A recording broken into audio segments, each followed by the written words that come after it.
فلما تبين له أنه عدو لله تبرأ منه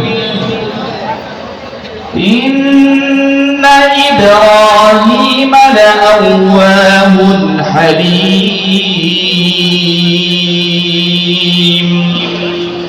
إن إبراهيم لأواه حليم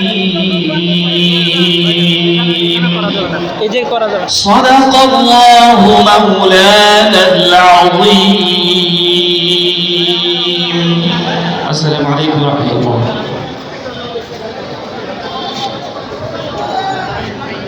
আলহামদুলিল্লাহ, পবিত্র কালামুল্লাহ থেকে তেলাওয়াতের মাধ্যমে আনুষ্ঠানিকভাবে আজকে সমাবেশ শুরু হলো।